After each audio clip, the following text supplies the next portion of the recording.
Okay, I'm back with the 2002 Saturn SL1.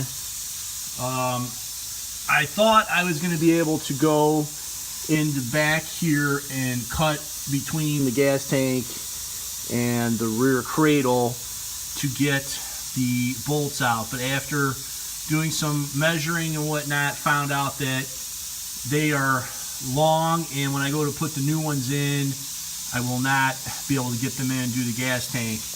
And as you can see up there, those gas tank strap bolts are gone. And my experience with the gas tank straps is pay somebody else for the headache, because if you do it yourself, you are not, this is usually rusted so badly that the threads are gone and there's nothing to bolt to. You end up drilling through the trunk and using a bar across the back in order to support the gas tank straps. So back to the cradle, I ended up having to drop the cradle. That's what the instruction book said.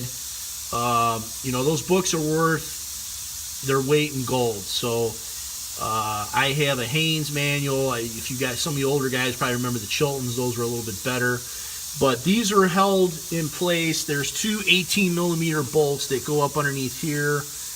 This is our bolt. I lucked out.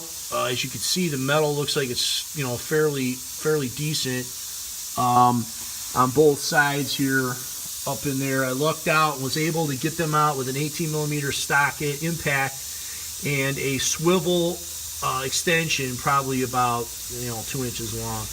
And I was able to get them out. Usually you got a PB blaster the devil out of them, and then they usually break off and you end up having to drill and rethread. It's just a nightmare. So I was able to get the whole cradle down.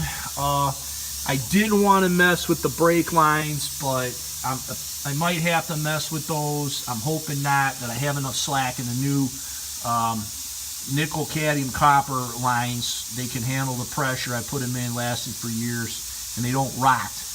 So I'm going to see if I can get slack off. I replaced the trailing arm, so those nuts should come off fairly easily, and I could slide this out, drop it down enough to cut those bolts off and redo it. I'm half tempted because I'm anal of just going ahead and taking the brakes and having to bleed it and getting the whole cradle out, sandblasting it, repainting, and reinserting.